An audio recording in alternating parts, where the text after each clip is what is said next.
ဒီနေ့ကနေစပြီးတော့ပေါ့နော်20ရက်နေ့နောက်ပိုင်းအထိပေါ့နော်ညီမတို့ဒီတက်နိုင်တဲ့လောက်အခုလိုမျိုးပေါ့နော် gate တွေမှာညီမတို့ဒီလမ်းကြောင်း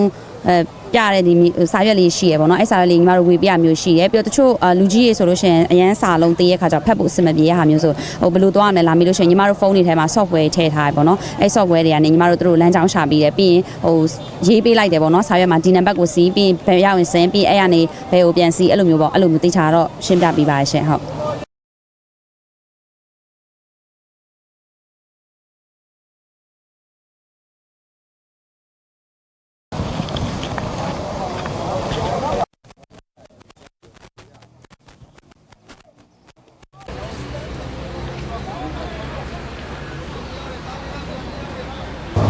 လို့ကျွန်တော်ကားကြီးအရန်ကြက်တယ်အ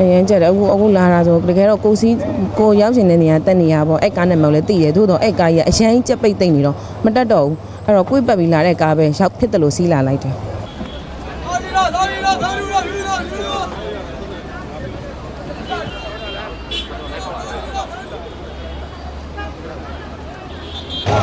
ကောင်းတဲ့အပြောင်းလဲလားဆိုတော့ပထမ2ဆင့်စီတော့မှအောက်မှာတကယ်၍အကဲ၍များ2ဆင့်နဲ့ရောက်တယ်ဆိုတော့ဒါပုံမှန်တိုင်းပေါ့မဆိုးပါဘူးအဲလို2ဆင့်နဲ့မရဘူးကျွန်မ3ဆင့်စီမှရောက်မယ်ဆိုတော့ဈေးတွေပိုကုန်တာပေါ့ကျွန်တော်လည်းအတက်နိုင်ဆုံးပေါ့နော်အခက်အခဲမရှိအောင်တော့ကူညီဆောင်ရွက်နေရပေါ့နော်သို့တော့အခက်အခဲတွေကတော့ဆဆချင်းဒီလိုမျိုးပြောင်းလဲလိုက်တဲ့အပေါ်မှာတော့အခက်အခဲတွေကတော့အများကြီးရှိပါတယ်ဘာလို့လဲဆိုတော့ကိုသွားမဲ့လမ်းကြောင်းချက်ချင်းမသိရတော့ကျွန်တော်တို့ကိုယ်တိုင်လည်းတော့လက်ဒီဟာကိုပြန်ပြီးတော့အသေးချာကိုကြည့်ပြီးတော့လမ်းညွှန်ပေးနေရတာပေါ့နော်အဲဒီတော့အခက်အခဲတွေကအများကြီးရှိပါတယ်ဒါပေမဲ့ဒီအခက်အခဲတွေကလည်းကျွန်တော်တို့ရေရှည်မှာအားလုံးအဆင်ပြေချောမွေ့ဖို့အတွက်ကိုခဏတာခက်ခဲမှုလို့ပဲခံယူထားပါတယ်အဲဒီတော့ဒီခက်ခဲတွေကိုကြော်ဖြတ်နိုင်မယ်ဆိုရင်ကျွန်တော်တို့ရေရှည်မှာကျွန်တော်တို့နိုင်ငံကြီးစီကန်းရှိမယ်အားလုံးအဆင်ပြေချောမွေ့စေမယ်လို့ကျွန်တော်ထင်ပါတယ်ဟုတ်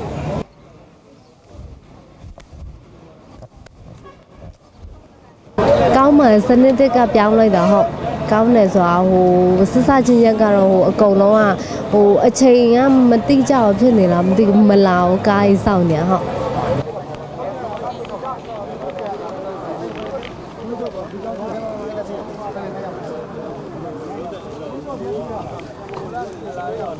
ဒီစနစ်အသစ်တစ်ခုကိုချက်ချင်းပြောင်းညက်မှာပြည်သူလူထုအခက်အခဲမဖြစ်အောင်ဒါလွတ်တော်ကိုယ်စားလှယ်တွေအနေနဲ့ပြည်သူတွေကိုကူညီဖို့ပေါ့နော်အဲ့လိုကူညီဖို့အခမ်းကဏ္ဍမှာလွတ်တော်ကိုယ်စားလှယ်အားလုံးကပေါ့ရန်ကုန်ကလွတ်တော်ကိုယ်စားလှယ်အားလုံးကဒီအပြောင်းအလဲမှာဝင်ပြီးကူညီကြတယ်ဒါကူညီရဲဆိုတဲ့နေရာမှာလူအင်အားရောစိတ်ဓာတ်အင်အားရောနောက်တစ်ခါလိုအပ်ချက်ဒီလိုအပ်တဲ့ပစ္စည်းအင်အားရောပေါ့ဒီဟာတွေပေါ်မှာကိုမျိုးနဲ့လိုအပ်ချက်ပေါ်မှာလိုက်ပြီးစီမံခန့်ခွဲရတာပေါ့နော်နောက်ပြည်သူတွေဘာတွေပြောလဲပြည်သူတွေဘာတွေခံစားချက်ဖြစ်လဲပြည်သူတွေဘာတွေဒီပေါ်မှာလိုအပ်ချက်တွေရှိမလဲအဲ့ဒါကိုနားထောင်အောင်ပါပေါ့ဒီနေ့တော့ပထမဆုံးနေ့လေပထမဆုံးနေ့ဖြစ်တဲ့အတွက်ပြည်သူတွေရဲ့အခက်အခဲဘာတွေလဲအဲ့ဒီပေါ်မှာပြင်ဆင်ဖို့လိုတယ်ဆိုတဲ့အချက်အလက်တွေတွေးရှင်းလဲအစိုးရကို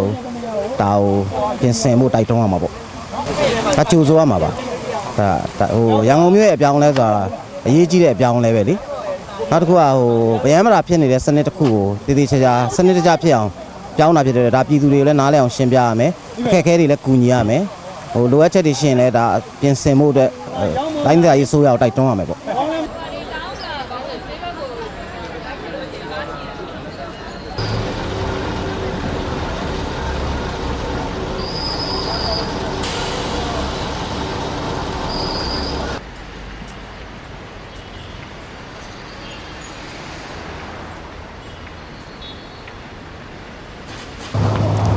လမ်းလျှောက်ရအောင်နော်အရင်တော့ဆိုရင်အင်းချီထွက်လိုက်တာနဲ့ကားစီးလို့ရတယ်အခုကလမ်းလျှောက်လိုက်ရတယ်ဆိုတော့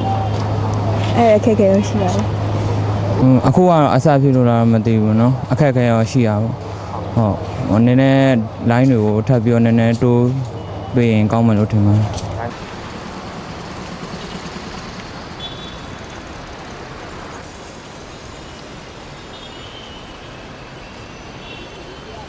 ဒီအောင်ရှင်းလိုက်နော်ဒီပြလောက်တော့ပေါ့နော်ကားဟိုဘက်တည်း